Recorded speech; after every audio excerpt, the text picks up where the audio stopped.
واقعات شہادت کے بعد مصر کے بادشاہ کو پتہ چلا کہ اس کے شاہی محل میں کہیں پر بہت بڑا خزانہ دفن ہے۔ تاریخ اسلام میں اس بادشاہ کو ملک ناصر کے نام سے یاد کیا جاتا ہے۔ جب اسے خزانے کے بارے میں پتہ چلا تو اس نے لوگوں سے معلومات حاصل کی، مگر خزانے کا کوئی سراغ نہیں لگ سکا کہ کہاں پر دفن ہے۔ آخر میں کسی نے اس کو بتایا کہ ایک شخص ہے، وہ جانتا ہے کہ محل میں کہاں پر خزانہ ہے، مگر وہ اتنا بڑا ضدی انسان ہے کہ آسانی سے نہیں بتائے گا۔ چنانچہ ملک ناصر نے اس شخص کو دربار شاہی میں بلوایا اور بادشاہ نے بہت کوشش کی کہ خزانے کا پتہ بتا دے، مگر اس نے صاف انکار کر دیا۔ حالانکہ وہ یہ بھی جانتا تھا کہ بادشاہ کی بات نہ ماننا موت کو دعوت دینا ہے، مگر وہ بے خوف ہو کر اپنی ضد پر اڑا رہا۔ چنانچہ بادشاہ نے جلاد کو بلایا اور کہا کہ اس کو اتنی دردناک سزا دینا کہ یہ راز اگلنے پر مجبور ہو جائے۔ لہذا متولی تعذیب یعنی جلاد نے اس شخص کو پکڑا اور اس کے سر پر گبریلے یعنی 2 سینگوں والے کالے رنگ کے کیڑے جو گندگی میں پیدا ہوتے ہیں، انہیں عربی میں خنافس کہتے ہیں۔ ان گبریلے کیڑوں کی عادت یہ ہے کہ جب کسی کے سر پر رکھ دیے جاتے ہیں تو وہ سر میں نہایت تیزی سے کاٹنے لگتے ہیں اور ملزم کے پورے سر میں چھوٹے چھوٹے سوراخ کر دیتے ہیں، اور ساتھ ہی قرمز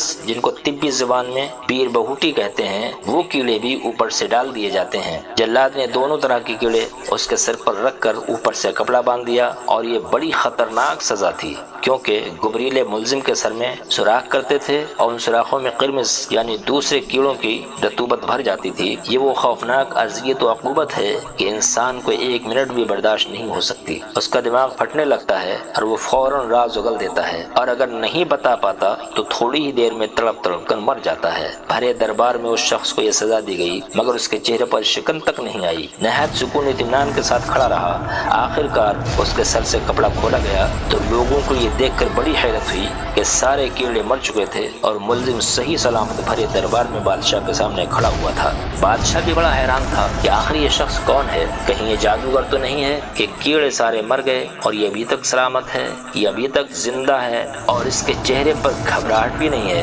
آخرکار بادشاہ نے حکم دیا کہ دوبارہ اس کو وہی سزا دی جائے، لیکن دوسری مرتبہ بھی سارے کیڑے مر گئے اور وہ شخص بے خوف و خطر کھڑا رہا۔ تیسری مرتبہ بھی اس کو پھر یہی سزا دی گئی، مگر وہ تیسری بار بھی سلامت رہا، یہاں تک کہ کئی مرتبہ اس کو یہ سزا دی گئی، مگر ہر مرتبہ کیڑے مرتے رہے اور اس کا کچھ نہ بگاڑ سکے۔ آخر مجبور ہو کر بادشاہ نے اس سے پوچھا کہ آخر راز کیا ہے کہ ہر مرتبہ میں کیڑے مر جاتے ہیں مگر تو سلامت رہتا ہے؟ تو اس نے بتایا کہ لوگوں، اس میں میرا کوئی کمال نہیں ہے، بلکہ یہ سب امام حسین کی نگاہ کرم کی برکت ہے، کیونکہ واقعہ کربلا کے بعد امام حسین علیہ جدہ علیہ الصلوۃ والسلام کا سر مبارک مجھے اپنے ہاتھوں میں لے کر چومنے کا موقع مل گیا۔ ہوا یوں کہ ایک جگہ میں نے دیکھا کہ بڑی بھیڑ موجود ہے۔ میں وہاں پہنچا تو دیکھا کہ امام پاک کا سر اقدس ایک جگہ رکھا ہوا ہے اور لوگ اس کا دیدار کر رہے ہیں۔ یہ دیکھ کر میری آنکھوں میں آنسو آ گئے اور میں بے قابو ہو کر اس بھیڑ کی طرف بڑھا اور بھیڑ کو چیرتا ہوا سر اقدس کے پاس پہنچ گیا۔ میں نے بڑی بے قراری کے ساتھ سر پاک کو اٹھایا، چوما اور سر پر رکھ لیا، پھر سر مبارک کو وہیں پر رکھ کر میں اپنے گھر پہنچا اور کافی دیر تک میں روتا رہا۔ اس دن سے میرا دل اتنا مضبوط ہو گیا ہے کہ نہ مجھے کسی درندے سے ڈر لگتا ہے، نہ کسی ظالم و جابر بادشاہ سے مجھے خوف ہوتا ہے، اور مجھے یقین ہے کہ پوری دنیا میں میرا کوئی کچھ نہیں بگاڑ سکتا، کیونکہ شہنشاہ کربلا نواز رسول سیدنا امام حسین علیہ جدہ علیہ الصلوۃ والسلام کا فیضان کرم ہر دم میرے ساتھ ہے۔ ان کی نگاہ رحمت ہر مصیبت سے مجھے بچاتی رہے گی۔ ذکر کرتا ہوں میں ان کے نام کا، ذکر کرتا ہوں میں ان کے نام کا، ہے یہی ایک کام میرے کام کا، ہے یہی ایک کام میرے کام کا، مجھ پہ ہر حالت میں رکھتے ہیں نظر، مجھ پہ ہر حالت میں رکھتے ہیں نظر، کیا پتہ مجھ کو غم و عالم کا، کیا پتہ مجھ کو غم و عالم کا، کیا بتاؤں کہ کیا ہے شہ کربلا، کیا بتاؤں کہ کیا ہے شہ کربلا، مصطفیٰ کی عطا ہے شہ کربلا، مصطفیٰ کی عطا ہے شہ کربلا، قید غم سے ہے آزاد ان کا غلام، قید غم سے ہے آزاد ان کا غلام، دافع ہر بلا ہے شہ کربلا،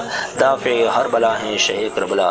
دین کے جس نے لہو سے جلائے چراغ، دین کے جس نے لہو سے جلائے چراغ، وہ میرے رہنما ہیں شہ کربلا، وہ میرے رہنما ہیں شہ کربلا، ابن مولا علی صاحب ذوالفقار اور شیر خدا ہیں شہ کربلا۔ قلب روشن ہوئے ذکر سے آپ کے، قلب روشن ہوئے ذکر سے آپ کے، نور حق کی ضیا ہیں شہ کربلا، نور حق کی ضیا ہیں شہ کربلا،